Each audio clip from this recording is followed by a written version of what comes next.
Good evening. Welcome to This Week in Turkey. United States National Security Advisor John Bolton ended his visit to Turkey on Tuesday after President Recep Tayyip Erdoğan declined to meet him.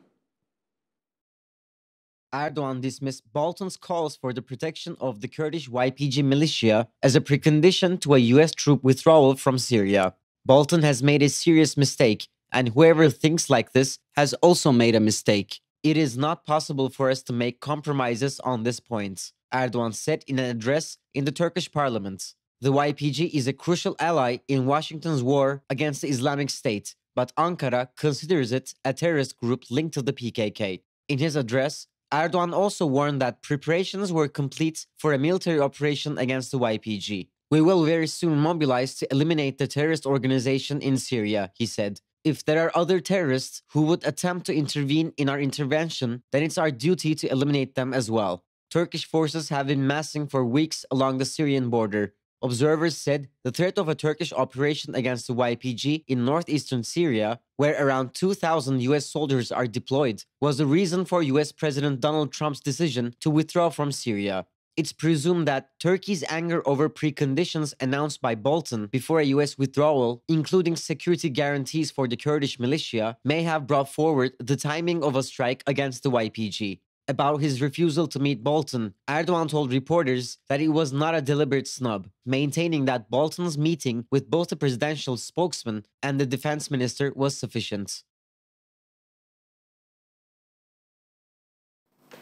Tonight, we're joined by Turkey's former ambassador to Washington, D.C., Faruk Loğoğlu, and we'll be talking about the recent state of affairs between Turkey and the U.S. following National Security Advisor John Bolton's unfruitful visit to Ankara this week. Good evening, Mr. Loğoğlu. Welcome once again to This Week in Turkey. Thank you very much. I'm pleased to be here. So, U.S. National Security Advisor John Bolton, as you know, and as we've just heard, traveled to Ankara this week to talk about the U.S. Plan to militarily withdraw from Syria, not only with Turkish officials, but most importantly with President Erdoğan, who declined to meet him. First of all, how do you evaluate this refusal diplomatically as a diplomat? I think this is something that Mr. Bolton deserved in the light of comments he made before coming to Ankara, and namely when he stated that the Turks should not slaughter or do bad things to the Kurds.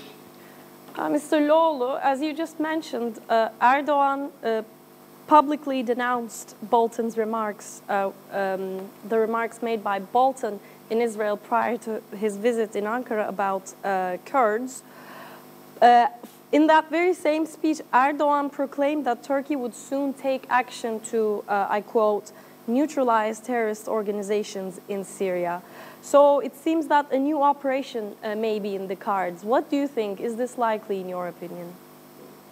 I think President Erdoğan said that we will not start this operation until U.S. withdrawal is effectuated in the region. But now we know that while there is a decision of principle about withdrawing U.S. troops, its implementation, its timeline, its conditions are not at all clear. And there are conflicting statements from different sources in Washington about this withdrawal. So the question is whether Turkey will really wait until what this withdrawal by the U.S. means and when it's going to take place, begin and end, whether Turkey will time its operation in the east of Euphrates accordingly or not.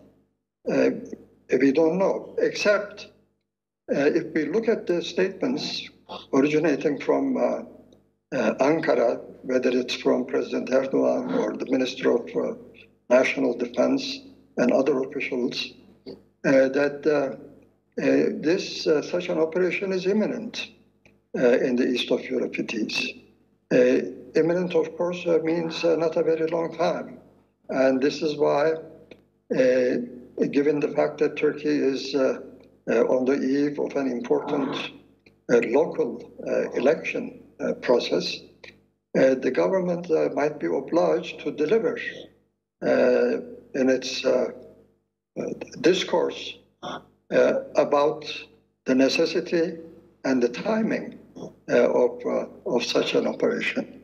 So at the end of the day, an operation might take place, or I think it would be more appropriate if Ankara took the positions of the U.S., and not just of the U.S., but Russia, Iran, and the European Union, just about everybody who oppose such an extensive military operation in the east of Euphrates. And Turkey would be wise to take these into account.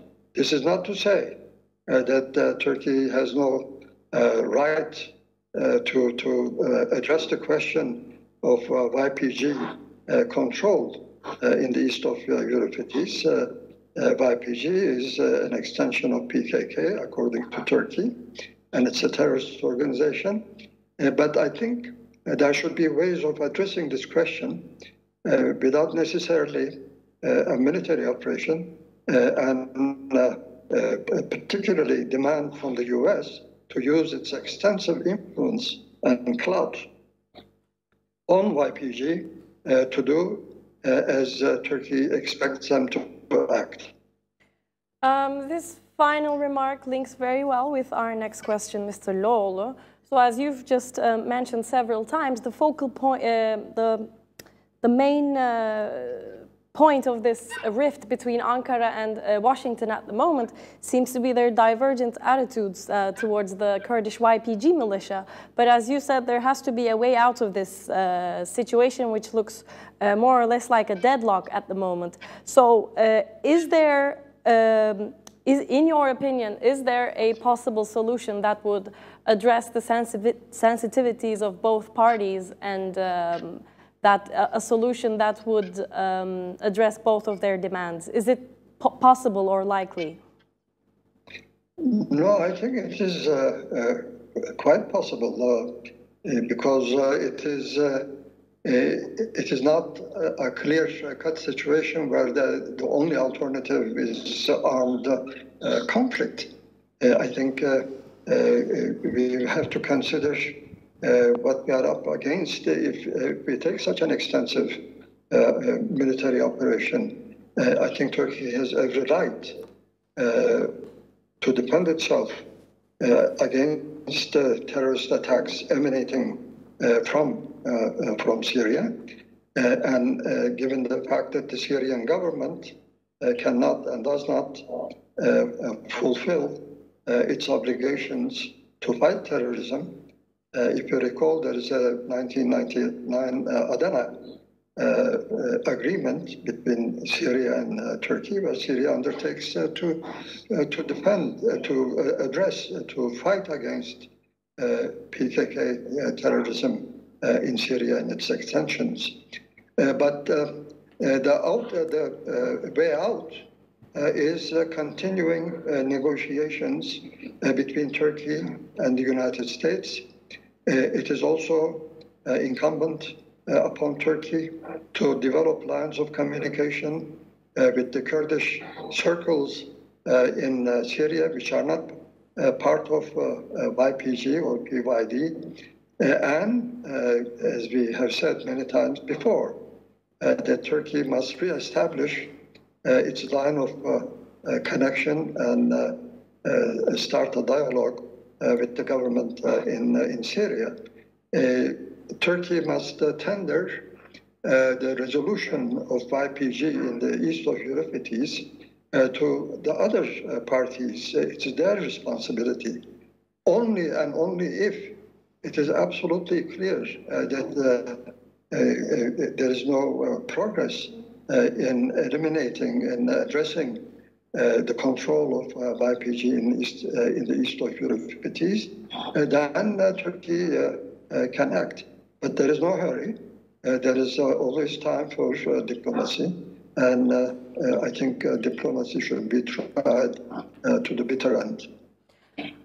Finally, Mr. Loğoğlu, where do you think U.S.-Turkey relations are headed at the moment after Bolton's visit? Well, that's a very good question, of course. I'm not too optimistic because the Bolton visit unfortunately failed to produce the mutually expected outcomes vis-à-vis Syria, especially since Bolton did not have a chance to be received by President Erdogan. So the discussions that took place between Bolton and Ibrahim Cullen, were really of a technical nature. So Bolton goes back to Washington empty-handed, and Ankara also has not received any assurances with regard to its expectations regarding Syria from the United States. So I think Turkish-American relations at the moment is headed toward another difficult period because of the differences over Syria. American priority is the fight against ISIL. Turkey's priority is the fight against YPG. And this divergence has not been addressed with the Bolton visit to Ankara. Probably it has gotten worse because Americans have declared at all levels that their support to YPG will continue.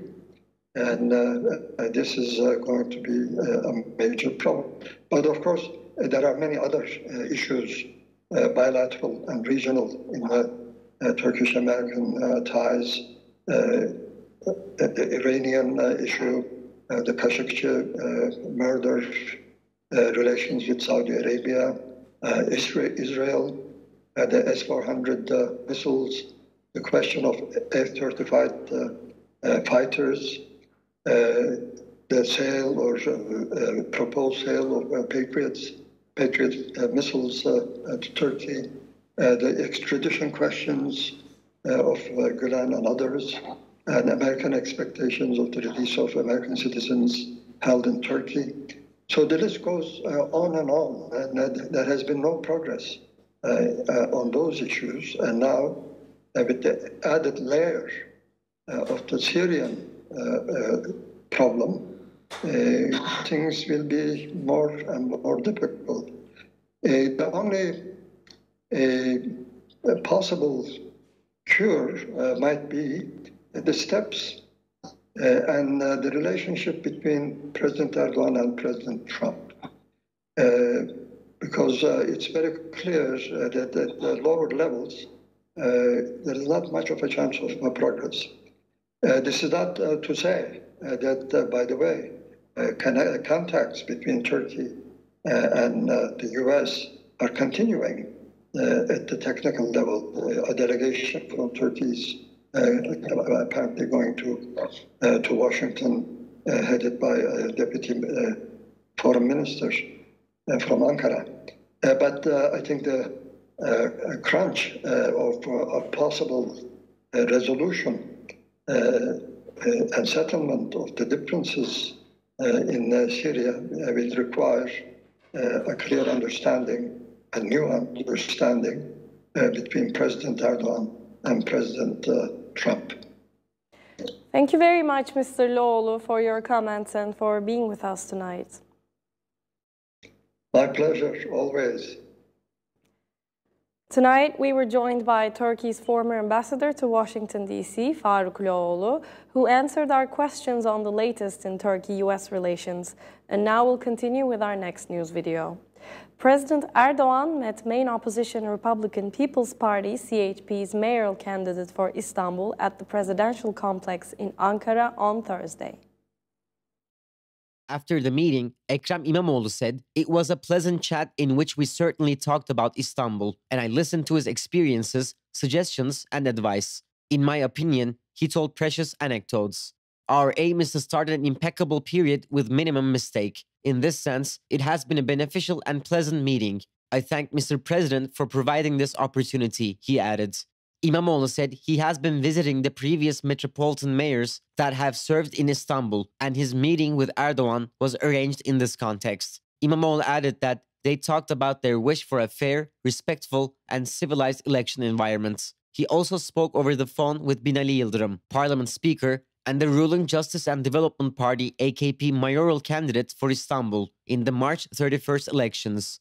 The Istanbul mayor's office is an important post, as the metropolis includes nearly 1 in 5 of Turkey's population. The Istanbul Chief Public Prosecutor's Office issued a warrant for opposition MP Eren Erdem immediately after a court ruled for his release on Monday. An upper court in Istanbul accepted the appeal on Tuesday, preventing the release of the former lawmaker. Erdem, who has been in jail for 194 days, is accused of aiding a terrorist organization without being a member, violating the confidentiality of a criminal investigation, and publishing illegal wiretapping carried out by FETÖ when he was the editor-in-chief of the Karşı newspaper. Erdem was brought to the Gendarmerie Command in Istanbul's Silivri district, lawyer Onur Çingil said on his Twitter account in the early hours of Tuesday. According to national media outlets, at the appeal hearing, Erdem said he was not a flight risk and asked the court how it managed to read 56 dossiers worth of case documents in merely hours to decide that he should be kept in custody. On Thursday, Erdem's lawyers announced their appeal against Erdem's arrest. Eren Erdem, who wasn't renominated as a deputy candidate by the CHP in the June 24th elections, was initially arrested shortly after the elections. His immediate arrest was requested by prosecutors, citing the risk of his escape from the country. On Monday's hearings, prosecutors once again demanded Erdem to receive jail time up to 19 years. President Erdogan issued a decree on Tuesday to postpone a strike launched by the workers of a commuter rail system connecting the western province of Izmir suburbs to its metropolitan area. The presidential decree issued in the official gazette on January 8th postponed the strike for 60 days. The reason behind the postponement is the disruption the strike has caused to the inner-city public transportation, the decree said. The strike came after the Railway Workers Union's Izmir branch reportedly asked İzban for a 28% wage raise as part of the collective labor agreement. When İzban did not accept the union's demand, 343 workers went on strike on December 10th. On December 9th, İzban, in a written statement, said it was offering a 22% wage rise plus travel and meal allowances, while claiming that the workers had asked for a 65% rise during the meetings. In a written statement, İzban then listed the payrolls of the workers ranging between 3,014 and 3,435 Turkish liras, amounting to 550 and 630 US dollars respectively. In response, the workers put up their payrolls at Izmir's Alsancak train station, declaring that many work on minimum wage, that is 1,600 liras after taxes. İzban then announced that it increases its wage offer to 26% pay rise on the condition that the strike ends immediately on December 27th. The workers, however, said an official offer was not made to them, adding that even the previous offer from İzban was withdrawn. President Erdogan announced a new set of social support schemes ahead of the March 31st local elections, including a discount on utility prices.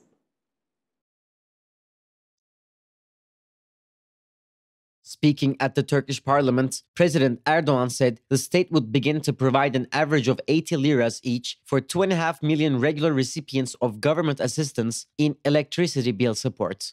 The president also said the state will support businesses employing at least 500 workers with insurance premium payments. An additional 22 billion Turkish liras will be provided to 350,000 local businesses. President Erdogan also announced that Turkey's largest state-owned lender, Ziraat Bank, will provide loans to debt-stricken individuals to help them pay their credit card obligations. Ziraat Bank said that it will offer loans up to 2 years with a monthly interest rate of 1.1%, less than half the cost of its published retail loan rate. Retail credit card debt in Turkey stood at 103 billion liras at the end of November, around 4% of all loans in the country. Credit card debt in danger of defaulting amounted to 6.5 billion liras. Furthermore, Turkish media reports claim that Ziraat Bank will restructure the debts of the 18 football clubs in Turkey's Super League, including the biggest ones. However, the Turkish Banking Association, TBB, said no single bank would be transferred the debts of the clubs, and all banks will continue to manage their own loan risks. It is out of the question for the debts to be erased, or for there to be pricing that is out of market pricing standards in the restructuring, the TBB said, adding that the club's incomes could cover their expenditures. As the clubs struggle with their debts, they have started to offload valuable players to alleviate some of the financial burdens, putting the teams under more pressure on the pitch. That's all from This Week in Turkey. Thanks for tuning in and hope to see you again next Friday at 9 p.m. Goodbye.